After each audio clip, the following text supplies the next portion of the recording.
for this as well. Good evening, beautiful women of the Vision Builders community. I am just doing my little trick where I make sure that we are live in the Facebook group. As much as Susie and I really enjoy just talking to each other, I'm just going to make sure first that we are in there. And we are. So this evening, I am here with Suzi Dent, and I am so excited. Oh my gosh, we have got the most enormous story for you this evening. But first, my reminder just to take a moment to be in this space, turn everything else off. It is the greatest privilege to be able to hold space for another woman to tell her story, just as we all love to feel heard in our stories, to tune into another woman's story is really such a privilege. And as you listen, there's this fabulous kind of mirror effect, and we start to see the threads that tie all our lives together in some shape or other. All our lives tend to take these roller coaster moments. So enjoy. This evening, we have with us Suzi Dent, who is on the same continent, not in the same state, but on the same continent as me, which is very exciting in Queensland. Suzi is a multi-award winning film and TV hair, makeup special effects artist, a motivational speaker, an author, and one of the founding women warriors of the Me Too movement. I have got to write down, normally I don't really have very many notes at all, but your story and your qualifications and everything, it is so big that I've made notes. Suzi, you're allowed to get a word in now. Welcome, and thank you so much for being with us. Thank you, Edwina. Thank you so much for having me. Hi, everyone. It's lovely to be here with you. So I am going to take us back in time a day or two. Who was Suzi? When you finished school, have you always been in Queensland? Have you moved around? Where did you start life? So I'm from Sydney. I'm actually from the western suburbs of Sydney. When I finished high school, I worked in the bank. I finished high school year 12 in 1979. When there wasn't actually many opportunities for women.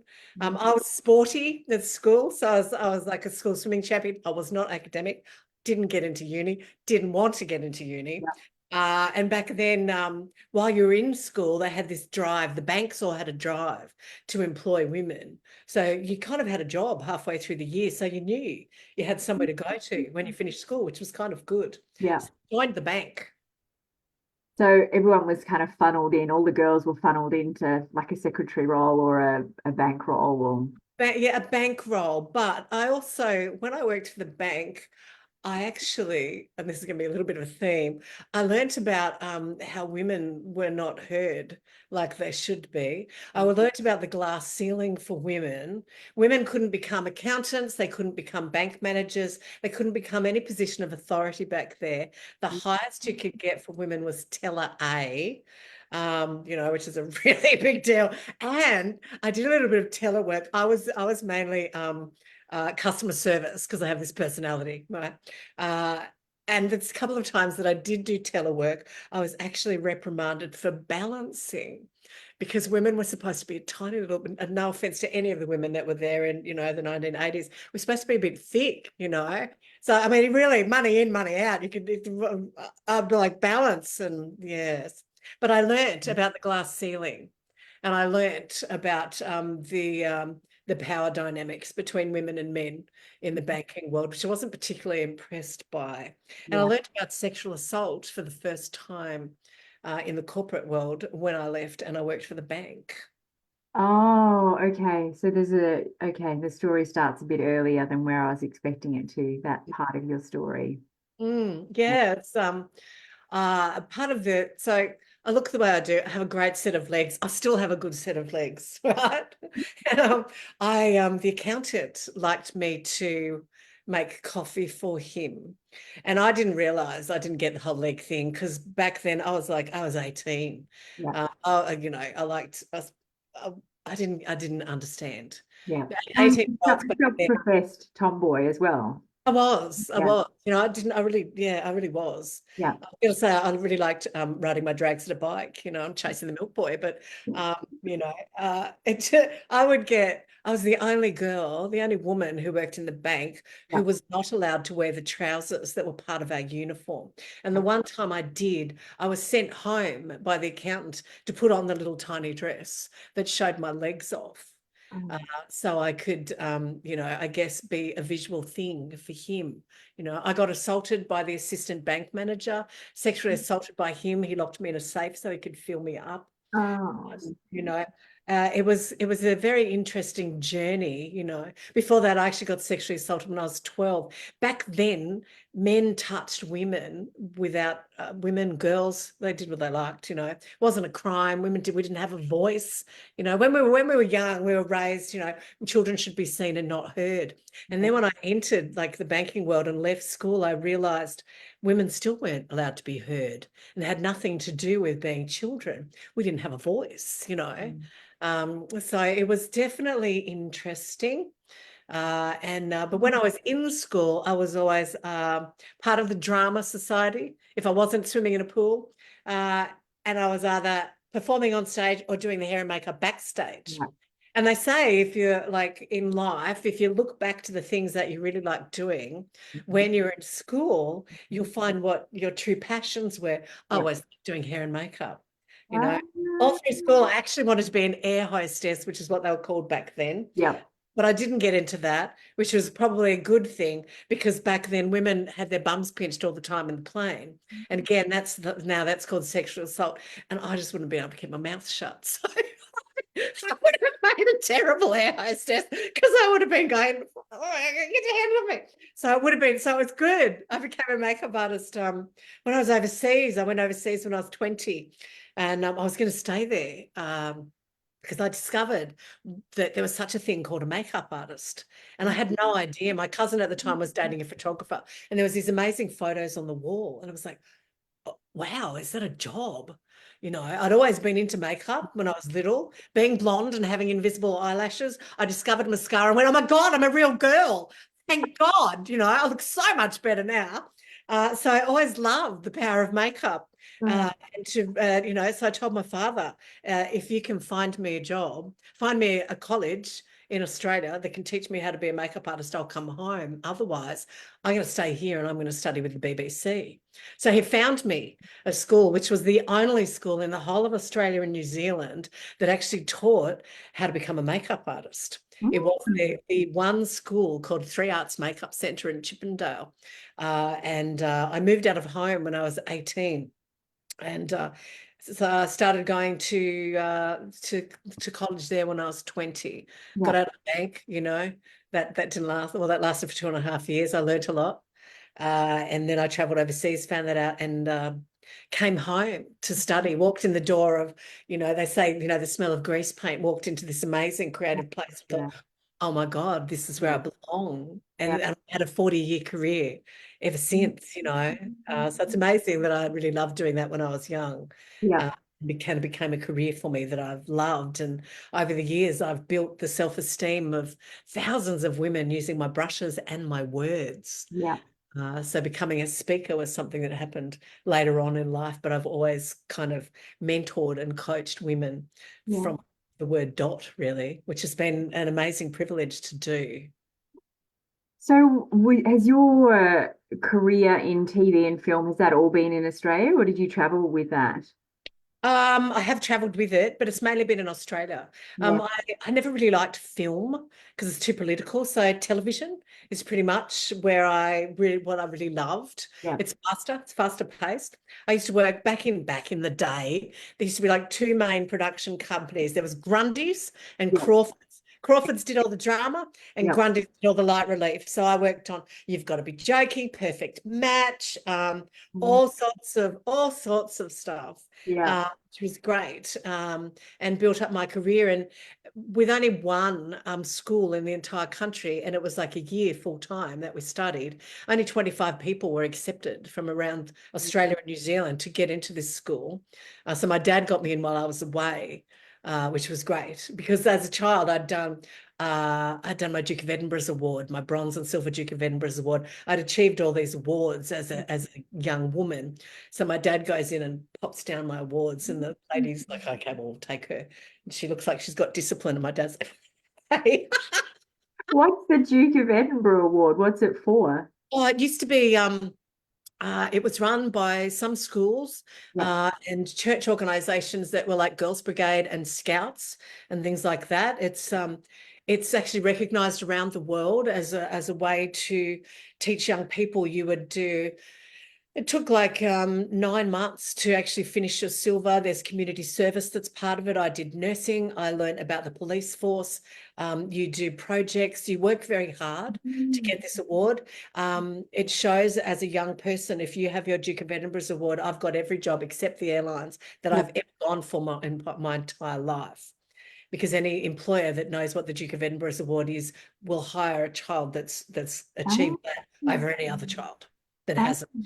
I okay. didn't do it for the work for that. I did it because I'm a high achieving child. I was, Yeah. and it was really interesting. And I learned a lot about myself and about different things in society. Yeah. Uh, so it was fascinating when I was young. And my dad he was a Sunday school teacher. My mother was captain of the Girls Brigade. So I got to be a high achiever because of where I was involved, in as I was growing up. But it Yeah. set me up for life. Definitely extroverted personality tendencies I'm seeing. It got you a long way. So, so the makeup industry that was sort of through where are we, the 80s and 90s? Was when I studied in 1982. The Yeah, first job I got, because freelance work, I'm a freelancer, yeah. which is a step down from casual, which is like, if I get it, I get it, yay. So I worked for a cosmetic company called Shiseido back in Oh, I remember that. Yeah, 1983. And I was one of the women in front of the counter, not behind the counter. And right. I used to get sent all around New South Wales, like flown all around New South Wales to build up the sales of Shiseido products. I was the youngest. Back then, they had a 25-year cut off, which they also had in the UK. At 21, I was the youngest woman to ever be hired. But because I was a really good makeup artist, and you're always making up women, and I have this personality, they hired me. So that kind of lowered the age for women coming after me to be hired, because I proved that a 21-year-old was more than capable to be hired in this position. And then I got really cocky, Edwina, after 2 years of it, and being sent around the place and I had the highest sales for like 2.5 years. And then if I get to a place and if my sales products weren't there, I'd just be like, I just turn around and leave. And then one day the new boss said, if you leave, you should just keep going. I'm like, oh, thank you, because I'm so bored. I really hate this. And I mean, I just wanted television. I just wanted to be in television and do more TV work. And I was also waitressing at the time. I was living out of home from when I was 18, had to pay the rent. Yeah. Again, Shiseido was an amazing experience. I got to make up so many different faces. You build up your speed, you build up your product knowledge, you build up your skills as an artist. And every other young up and coming makeup artist that I've trained or had anything to do with over the decades, I've said, go and work in a department store. This is what's going to happen to you. You'll become a much better artist. And many of them have, which is great. Yeah. I really didn't know how to put makeup on until I was nearly 50. I mean, it's kind of mascara and lipstick, and now I've got two daughters that, one that you met earlier, she's tries to train me, but If you're not taught, you no, don't. My mother was an Avon lady, so growing up, I was surrounded by makeup and those little tiny lipsticks that yeah, had a little white thing that was so chiseled and they yeah. smelled so good. Oh At a yeah, young age, I always had makeup around me. yeah. Mother wore makeup, so I guess I learned some of it from her. Yeah. And I've always loved makeup and the art of makeup. Always played with my doll's hair. Always, I was always into it as a creative medium for me. So I love the movie Burlesque with Cher and Christina Aguilera. Do you know it? yeah, it's That fabulous. scene when she's learning how to put her makeup on and Cher leans in. I just like that scene. It's just like, oh, it's so beautiful. Yeah, so I get it. I get it. Um, So you had that obviously the incident with Rolf Harris that was happened in the 2014. So that's a big jump forward, but that was very much in your TV industry. Actually, it happened. I Mhm. worked with Rolf Harris when I was 23 Right, back in 1986. So it was the beginning of my makeup career. And he right, was the most famous star to walk in Channel 7 studios. yeah, So he was given the red carpet and, yeah. and I was his makeup artist for that day. And when I first met him, he came into my makeup room. His brother was standing, kind of in the doorway. And I leaned forward to do his makeup, and he stuck his hand down underneath the chair and ran it up my leg and up my shorts. And I literally, it took my breath away because I'd watched him on black and white TV when I was a little girl, and I was really excited Yeah. about working with him. And then I realized the first thing I thought, I turned around to look at the mirror where all my stuff was, and the first thing I thought of is, I can't believe you work with children. Oh, And then I turned back around to him. And sometimes for us as makeup artists, we touch you, we yeah. touch your face, wherein we exchange Oh, energies yeah. very close. And I looked into his eyes and he was like just daring me, say something, I dare you. And he touched me while his brother was there. Uh, Oh, and then he continued to touch me throughout the whole day together in the studio in front of all my peers who were men. Because back then the film and television industry was very male dominated, apart from makeup, which was females, and wardrobe, which is mainly females. That was it. We didn't do camera or direct or anything. It was all men. And because he was the biggest star, the director was like his age. And whilst I was standing there at the very beginning of the shoot, him and the director are talking about my legs, like I was a piece of meat and what I look like. And I'm standing there thinking, these men, they must think that the casting couch is alive and well in their minds. They're older than my father. They're like old. So, I mean, you got fat chance, guys. I'm 23.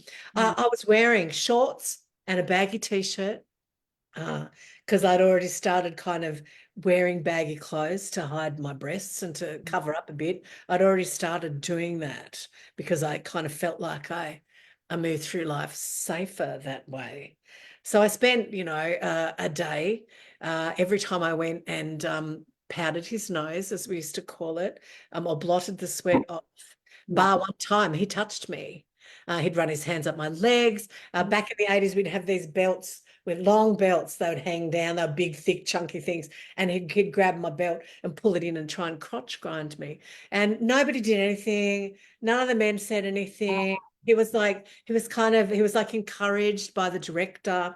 Back in those days in 1986, again, women didn't have a voice, which goes back to what I was talking about when I was 19. No voice. We didn't have the right to say F off. We weren't allowed to touch. We weren't allowed to, we didn't have those rights. It was always like, you grin and bear it. Boys will be boys. That's where the saying kind of come from. Yeah. And in my industry, the number one rule is you don't upset the talent. I had no idea. I felt like it was my responsibility. I could have got everybody else fired. He could have had a dummy spit and walked off. I could have cost everybody lots of money. I was only in year 3, year 2.5 of my career. I was doing really well.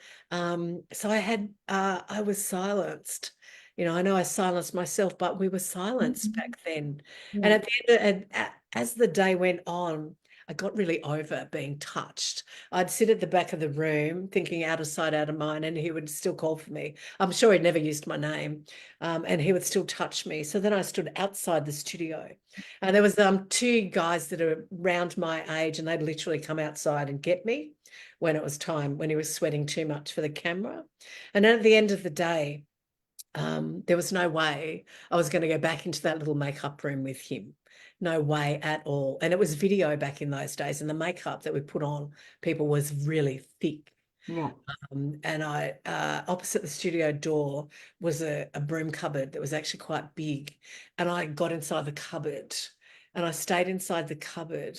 And the makeup room was open and he stood outside the door waiting for me, good luck, mate.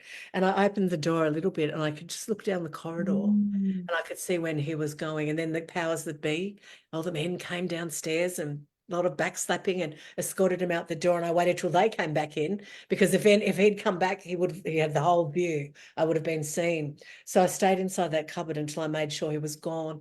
Then I went back to my makeup room and packed up my stuff. Ah, And I complained to the woman who I knew, who was the head of the makeup department there. I wasn't actually employed by her. And I just said to her, I've had the worst day with a dirty old man. And she said to me, oh, I thought you knew. And I said, knew what? She said, his nickname is the Octopus. He does that to all makeup artists. And I felt really kind of betrayed by yeah. her. I would have liked to have been given a heads up so I knew what I was in for. Because a big part of our job as makeup artists is psychology. You learn how to control people. You get, it really is. To be successful, you got to know psychology. And then she said to me, she said, I've got a message to pass on to you from the powers that be. And they wanted to congratulate me on how I had conducted myself. And I stood there and I thought, but I haven't complained yet. And then I realized they were all upstairs in the edit suite and the control rooms watching the whole day, because of course they'd be watching Rolf Harris. So more men watching me get groped, more men doing nothing. So it was very disappointing. So that day when I finished, I told everybody, told my parents, I told my friends. And from then on, for the next however long, people would say to me, who's the best and the worst person that you've worked with? The best would always change depending on what star I'd been with. He would always be the worst. And I knew without a shadow of a doubt, you couldn't pay me enough to be in the same room with him again. And I would never work with him again, because he was a complete dirty old man, Mm, who people thought was this wonderful person. It's yeah. like, no, the guys are, no, he's not. And then it was kind of like, oh, Rolf Harris is touchy-feely. That's okay. It's like, no, it's not okay. Stuck his hands up my shorts, Wow. tried to crotch grind me. Not okay. Maybe so uncomfortable that I hid in a cupboard because I knew he would sexually assault me in a room by himself. If he was going to do that in front of Wow. 20 odd men, being alone with him was not an option for me. And I was so lucky I had a cupboard to hide in. So then 2014 came. And the funny thing is after that, the effect that it had on me was that I became very mouthy when any men came around to me, and I would tell them to F off. Mhm. I really covered myself up then. I made sure I wore baggy clothes. I never ever wore anything that showed my cleavage. I never had. I was brought up in a very modest family. I never even wore sleeveless. I still really don't today. You never saw a bra strap, nothing. But after that, I really covered up even more. And then 2014 came, and I was at home watching a current affair or something, and there was a woman on there who was talking about when she was 15 and she was working with him as like a child performer, and he sexually assaulted her with penetration. And I'm watching this woman, and at the time, she had come forward, and the press were crucifying her. People were accusing her of lying, and I'm watching her, and I'm thinking, I know you're not lying. I've never kept it a secret. I have to come forward and tell my story in support of you, because I'd be a complete hypocrite if I didn't. Yeah. So I was married at the time. I'm with my husband. He goes downstairs, and I immediately start Googling to find out. And I started sending off emails to Scotland Yard and the police over in England. And eventually, for about a week and a half later, I hit the jackpot and found the right person. And I said a few choice words, the octopus being one of them, and they got back to me straight away.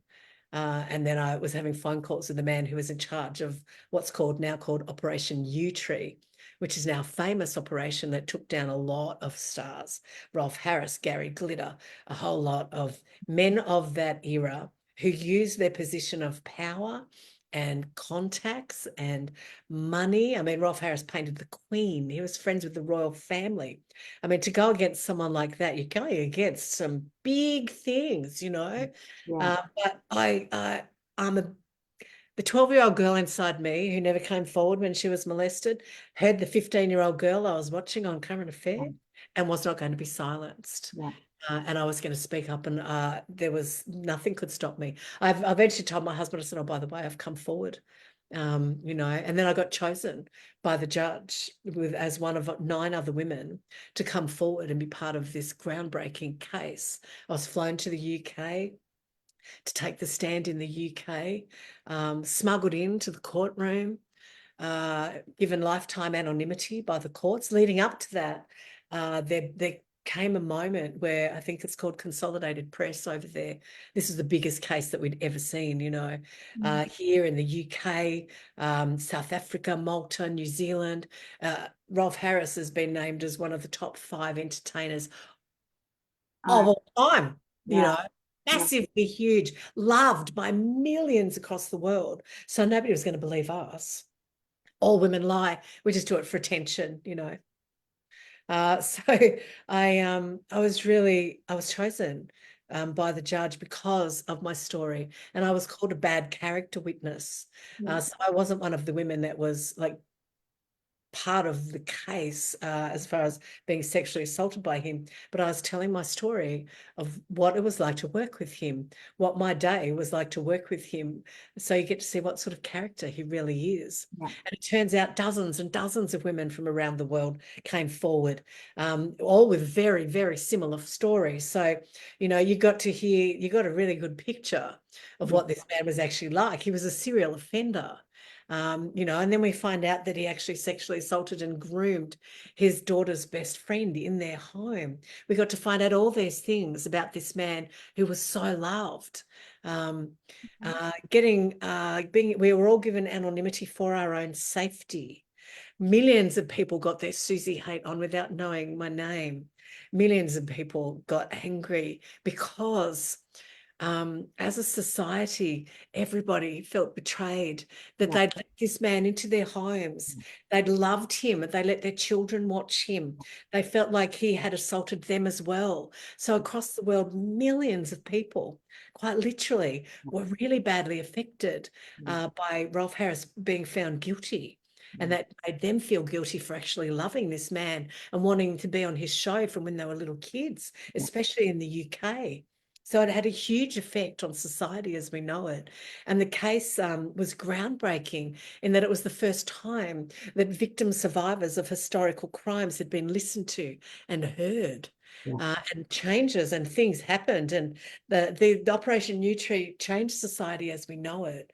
And that was an amazing thing to be part of. My marriage, I was going through stress with my husband at the time. That ended up going on for the next 10 years. I was in this place with my husband that wasn't very good.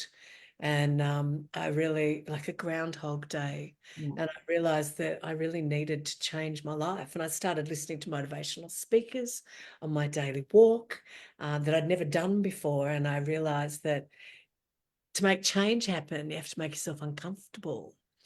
And that's how change really happened. And I put it out to the universe. Like, this is how we manifest stuff. I thought, I'd really like to be in front of the camera for a change instead of behind the camera. Won't freak my husband out because I'm still in a studio. I'm still in the place that I know. I'd sung in 3 bands by then, so I was really good at the mic, really happy on stage. I proved that I had the confidence, and I thought that would be really fun. 2 weeks later, Edwina, I got contacted by this woman who was the director of the Mrs. Earth Australia beauty pageant, right? At the time, I'm nearly 55. And she says, we think you'd be a really good fit for the beauty pageant. I didn't even have any high heel shoes, never mind a dress. Literally fell off the bed laughing. Thought it was the funniest thing. And then I stopped and I thought, hang on, Suzi, what did you wish for? Yeah. What did you want? Because by then I'd learnt about manifestation and be careful what you wish for because you might get it, because the universe has much bigger plans for you than you might realize. And I looked them up, and I realized they supported this charity called Souls for Souls that collected new and used shoes for people to distribute around the world. And my husband was an international transport consultant. I thought this is something that he could get interested in. It could change the Groundhog Day of our marriage. He'll be able to help ship the shoes. That would be good for him to work with a charity. And I realized I was having my own sliding doors moment. I could say yes to the totally out there from left field Yeah. thing about me wearing a dress, because by then I had a psychological fear of wearing dresses. And I never wore dresses, and I never wore anything tight fitting. And it was like, oh, no. But as a makeup artist, I'd been a makeup artist for Miss Universe. So I knew what went on, and I had actually thought I'd made up thousands of brides and thousands of women to look really beautiful and wear a gown. And I thought it'd be really sad if I got to 70 and I'd never experienced wearing a gown. Yeah. That would be really shitty, you know, Yeah. to get to that age. And I was 55 and I thought, I'm going to say yes. So I took a leap of faith. I could stay where I was and Yeah. take door on the right, which means I still wake up crying every morning to an angry husband with a life that I'm really not happy in. Or I could take the door to the left and step through into a different world. So I took the door to the left. And being a high achiever, I like to kind of research stuff. You know, you don't go, I'm one of these people that, you know, it's not a bad thing to want to win stuff. Yeah. And in America, pageantry is huge. And there's Um, lots of places for me to look at and learn from, you know, how pageantry is done. I taught myself how to walk. I got little high heel shoes. I had a sash sent to me for finalist and a little tiara, which I felt really stupid wearing. And I had this amazing plan of how I could support Souls for Souls. yeah. And I went into this company that I was part of called Bartercard. And Bartercard Australia have offices all around the country. And I went up to the guy who runs it and I said, okay, mate, you guys, you support men who drive fast, run fast, and hit fast. How about a middle-aged woman collecting shoes who wants to use a beauty queen? He pissed himself laughing and he went, okay, Susie, I really like your spirit and I like your style. So he said yes to me. That opened the door to me having a national advertising campaign for Souls to Souls, Souls for Souls, using all the Bartercard offices as drop spots for people to put their shoes. So it was good for Bartercard. It was good for me. They gave me PR. They made me their ambassador. I had press all around the country. I started talking at different places. I started wearing dresses and little shoes. Just so you know, ladies and gentlemen, you can't wear orthotics in shoes, in high heels. It just doesn't work. They don't fit. I tried it. So I'm practicing walking in my high heel shoes and wearing my dresses. Then I had a gown made by this woman who was I had sponsors come to me. I asked people to be my sponsor and they all believed in me at 55 that I could do this. Yeah. And I believed in me. And every day I would visualize me winning and I'd pretend I was backstage in Melbourne where it was, Mrs. Earth Australia, Suzi Dent, yeah. Every day I believed it. Every day I practiced walking in the tiny little shoes that I had. So I won the first Mrs. Earth Australia against 20 odd women who were all fairly good and experienced pageant women. But I learnt it's about confidence. Yeah. And I found myself, I also won these shoes that were this big because when you go into international, and they were stilettos, you have to wear the 6-inch stilettos. So I would stand at the end of my bed on the carpet. I just stand there for 2 weeks going, oh my God, I'm like 6 foot tall in this. It's a really long way down. I'm going to bugger a knee if I face plant the stage in Vegas, you know, because I'd won a trip to Vegas to represent Australia with 36 other countries and women from around the world. And pageantry in some of these countries is huge. Yeah. You know, Philippines and America, they go from state to state to state to represent their country. This pageant was the 4th biggest in the world. So I didn't pick a dinky one, you know. So I'm practicing and I felt like a Thunderbird as I was walking on these shoes. And I had to remember my June Daly Watkins training, walk with a book, like the Look hips. at your head. You know, I had to try to teach myself how to walk. Which is so funny. It took me ages to actually get into the tiles in the bathroom because I was, you know, a bit worried about that. But I did. Then I graduated to the bathroom tiles, to the wood outside. I learned going downstairs was a bit tricky, but I got my balance. I taught myself how to walk. I had a pageant coach that taught me how to do interviews really well. He's the best in the world. I totally absorbed myself into the pageant industry. I learned how great the pageant industry is, that it's basically like June Daly Watkins finishing school on steroids, you know, and it's about teaching women confidence and the confidence to be the person that you are. I had gowns with no sleeves on. I had gowns that you could see a bit of my cleavage. I like to say I cured my psychological fear of dresses one frock at a time, you know. And I got it out there and I went to Vegas not actually expecting anything. I thought, I'm not really into these chicks. Well, I met there was another Aussie there who was representing the UK, who was married to a footballer. She was a great chick. There was the girl from Fiji. There was like 9 of us, and we all bonded. And the first night we were there, when we didn't have to wear our sashes around, we went out to a strip club because that's what you do in Vegas. And I'm on the stage, 55 years old, lap dancing a really hot stripper.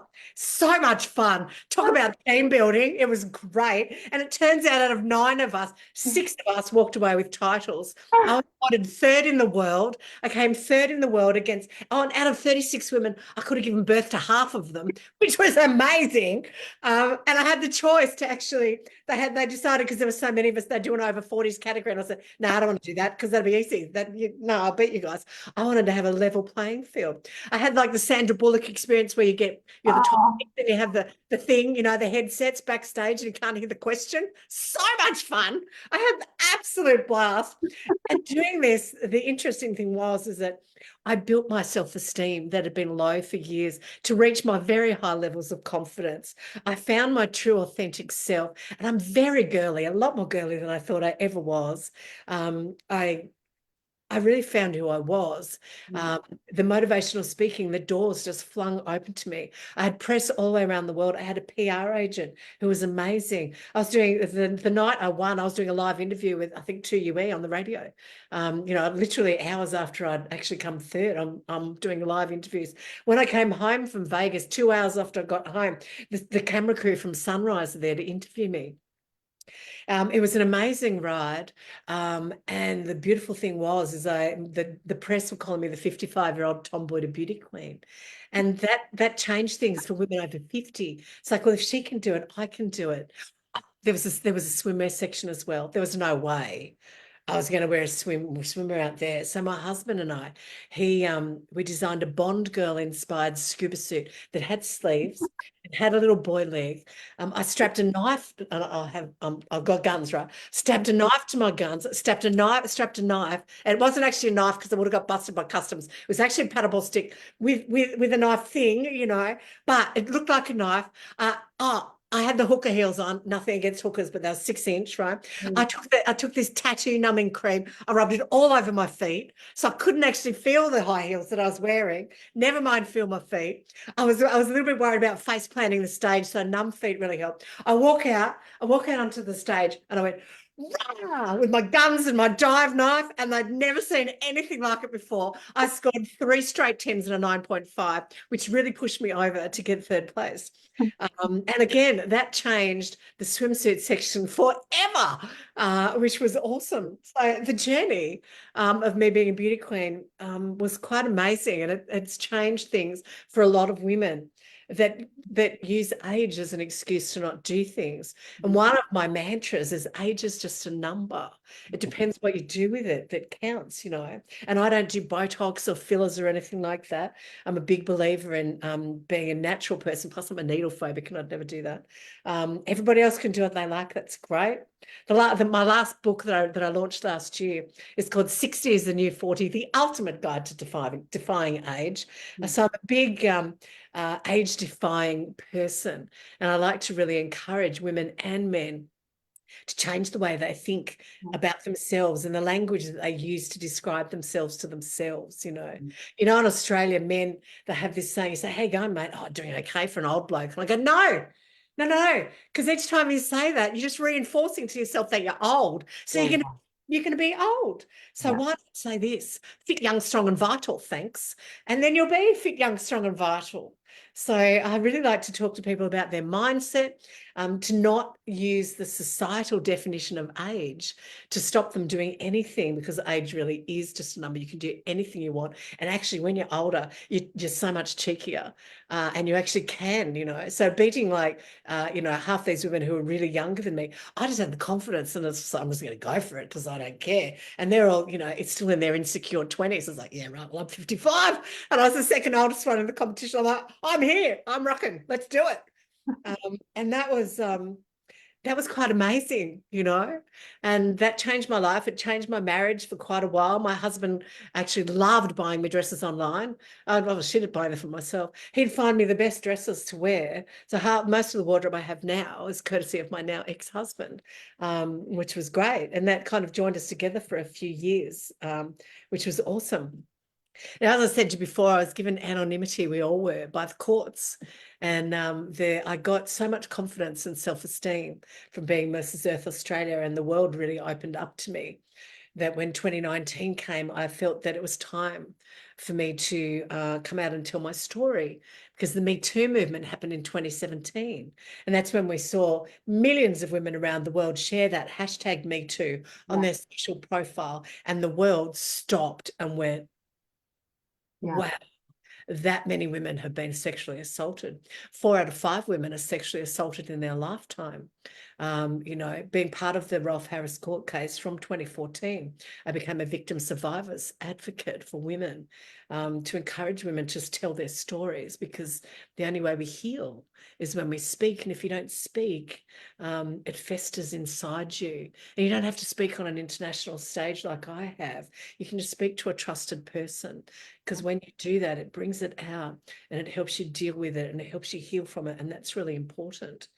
So I came out, I wanted to try and change the defamation laws in our country, because the Me Too movement was going ahead in leaps and bounds in America and in the UK and New Zealand, and kind of ground to a halt in Australia, because, nothing against Australia. We love our country, but it's still a bit misogynist. And even now, the defamation laws are still not in favour of the victim. They're actually in favour of the perpetrator. But I realised that was a bit hard. So I just started telling my story. And again, more and more press came my way to hear my story of the Rolf Harris case and how society changed. And I'm very honoured, to be honest, and humbled that I've been able, that my life and my journey has been able to be shared with others, to give them, the oomph to tell their story or to come forward and do other things. And when it's funny, as with the beauty queen thing, I was raising money for a charity. I wasn't doing it for me. And the Rolf Harris thing, I didn't do it for me. I did it for the women who were little girls. mm, And when we do something for other people, it's funny, you're in the background. Your why is so much bigger than you. And when I was over there in 2014, a week after the court case, I have a lot of relatives over there, which was great. I was in Stonehenge. I'd organised this trip with my girlfriend to be inside the walls of Stonehenge, and I had this shamanic healing with dawn and the sun rising through the stones, being blessed with water from the chalice well, which has said that Jesus had been there. And I just cried bucket loads of mm, tears. It was pretty stressful being part of this case. I had to go over to England, and stuff from when I was 12 was coming up. I mm, had to deal with a lot of stuff that had gone on in my life that I'd kind of put away, and hadn't actually spoken about to anyone, which is why I know the power of healing. My face changed from the beginning of that trip, at Stonehenge. An hour later, I was calmer. My dad had only died like 6 months before. It was a huge time for me, a big, big changing moment in my life. And it was from then that I started to heal and I started to grow, which gave me the ability to say yes to the Mrs. Earth thing, and to move forward in my life and to kind of choose me. And I hadn't reached my full potential, and I realized that, and I needed to be more and shine brighter than I had, which is a great saying that we use now. My favorite saying now is to help women glow up, you know, because now I get to help other women around the world, because we have these Zooms and everything. mm, We can help other women and speak to women like you and everybody else that's listening, and encourage them to glow up as well, and to use their stories to help others on their healing journey. And I really kind of feel that the universe, God, chose me in 1986 to have a bad day with a dirty old man, so that I'd be this strong, buffy woman that couldn't be faulted in court in 2014. I've now been part of 2 international documentaries in the UK, featured in them, talking about my part in the court case. I've become the voice of the court case, and talking about the change in society and what's happened in society. Last year, I was in the UK It's funny. I went to the UK to launch my book. Also, the second podcast, the second documentary that I'm in was going to be launched when I was there. And I said to them, "Oh, do you want me to do some press?" And they went, "Yeah." So before I left, I said to the universe, "I want 4 interviews, 4 major interviews. That'd be really good. I'm just going to put it out there. Four TV shows would be great." So I go over there. He dies, doesn't he? Oh my God. So I'm inundated with press. Oh, that's so, Four. I yeah. got stacks. And I got to tell my story in a really succinct way. I got to control the narrative of the story and talk about his wife and his daughter, because people were annoyed that he'd been buried 2 weeks before they actually announced it. And most of the interviewers were like, "How do I feel about this?" And I'm like, "I feel really good about this because his wife is 93. She has dementia. I looked after my grandmother who had dementia for 15 years from the age of 27. I would not want her. She wasn't the one that assaulted people, you know. To imagine this poor, frail little 93-year-old woman having hundreds of people and press around her screaming hate at her when the person they should have been screaming at is in the ground. Yeah. I'm stoked that they did that. And I got to talk about, it's like, if you want to talk to me, I'm going to tell you how I feel. Mhm. And you want to know my opinion, I'm going to give you my opinion. Yeah. So to be able to talk like that with grace and with dignity was a really special thing that happened last year. And I'm ever so grateful to have had this amazing journey to maybe as we get older, we get to not teach others how to behave, but you get to hope that people will not come at life with hatred and disdain, but to come from a place of love and caring and kindness, because that would be really nice if the world had a lot more love and kindness in it, wouldn't it? Absolutely. Absolutely. Oh my goodness. Yeah, I did share with you that I'm somewhere between 300 interviews. I actually haven't counted, but I'm somewhere in there. And I don't think I've ever been silent for so long. So that's another award for you. I'm quite good at talking. And like we discussed, I have told my story a few times now. And, Yeah. I'm really blessed Yeah. to have this voice. When I was in the UK last year, the press called me the voice for millions. And that was astounding. An Uh, amazing compliment. you know, And I am a real advocate that life happens for us, not to us. And that can be really painful when we're in the shit, when things are really painful and bad. That can be a hard thing to grapple with. And so I often just feel slightly uncomfortable saying it. But listening to your story, it's almost like a movie script. Like each bit happened, so the next bit could happen. It's yes, it amazing. really did. And I Yeah, look back now and I know that for an absolute fact. yeah, It really does. yeah. Life has more in store for us than we ever realize. Mhm. And if we say yes to opportunities and we step out of our comfort zone, Yeah. and I did step out of my comfort zone several times, Mm. to take on one of the biggest entertainers in the world, it was a big deal. And Yeah. there was only a handful of us women who were there, who were witnesses and came forward in that case. Yeah. And a lot of people talk about bravery and all that sort of stuff. I wasn't feeling brave. I just couldn't not support the women who were little girls. Yeah. It was just, it was going to happen. No one was going to stop me. Yeah. And I'm grateful to have been part of it and Mm. to have changed society's views and to change the values that society have and to support women. Mhm. And now I have a voice. And I've used my voice, the voice that was quiet when Yeah. I was younger. I stepped out and I found my voice with gusto Yeah. and with vengeance, and I've been able to use my voice for the betterment of society. Someone said to me in the UK, "You're a historical figure now." And I went, "Oh, no, mate, that's just too much." He said, "No, you actually are." And I thought, what a beautiful legacy to leave Absolutely. my 22-year-old son, who's very proud of me. He was 12 when I went over there. He knew exactly what mummy was doing and why. Yeah. And a great example to set for him on stepping out and stepping forward for other people. Yeah. And when we speak up about things that are really important and we don't put ourselves first, great change can happen in the world. Mm.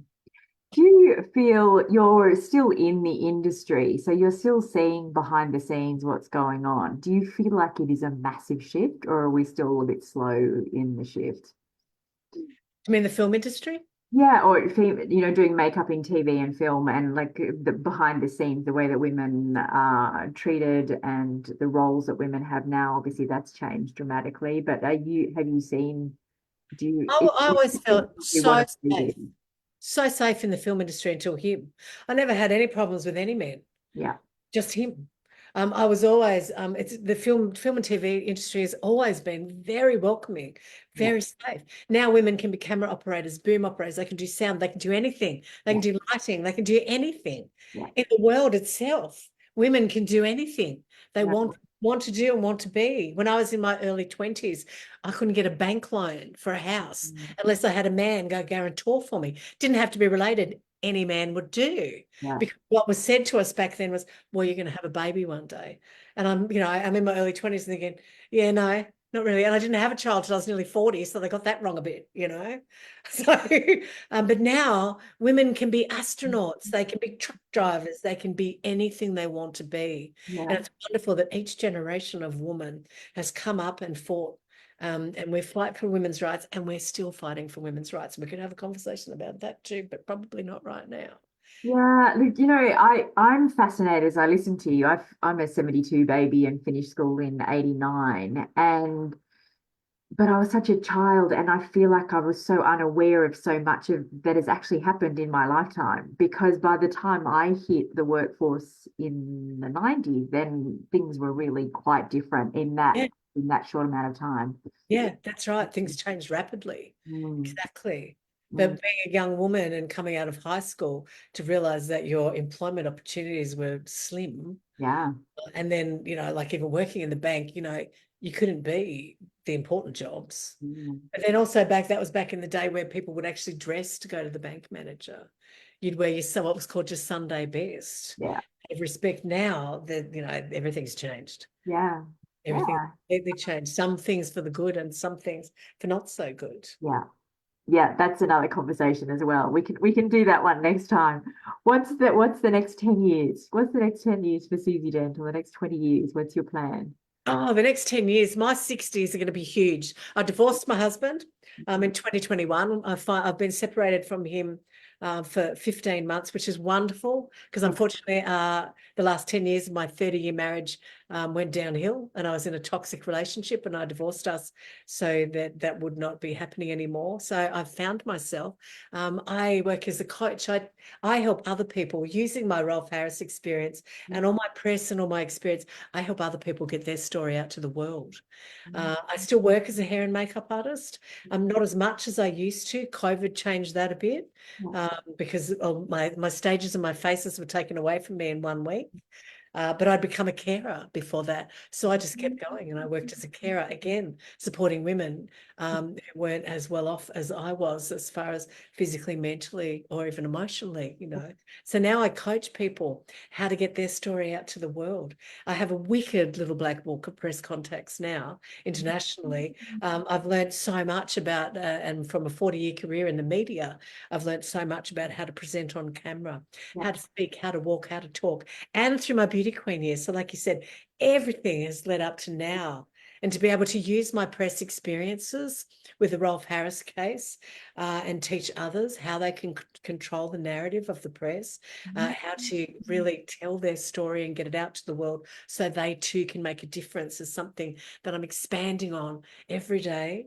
And I'm really excited about being able to help other people now and Yeah. pass on my knowledge so that other people can get theirs out there. That's I huge. I feel very excited about seeing more and more women 50 plus with bigger voices in the world. Like just in the last Yes. couple of years, I've read these amazing books by women who are like 102, and Vogue cover in the Philippines last year, she was 100 and something. I don't know if you saw her, she was gorgeous. And then, Iris Apfel that sadly just died, but Wasn't she's she amazing? 100. Amazing. Amazing. I want to change the aging face of Australia. Yeah. I want to let women know that they don't have to do Botox to cover up. The Yeah. wrinkles are okay. There's nothing anti about Yeah. aging. It's a wonderful thing. You Yeah. get into your 60s and it's great. Yeah. I exercise, like I'm really fit and strong. Yeah. Exercise 5, 6 times a week. Aqua aerobics. Yeah. I'm very happy in my life and I'm full of joy. And I just want to help other people be successful. And in turn, life will give me whatever the next part of it is supposed to be. But I know I'm going to shine even brighter in my 60s, which Yeah. I know might seem impossible, but I seriously am. I love it. This has been a fabulous conversation. I'm going to ask you one of my favorite questions just to wind up. Um, if I was to open a fabulous money portal, millions or billions into an account for you to direct into something, what's the change you want to see in the world? What would you do with it?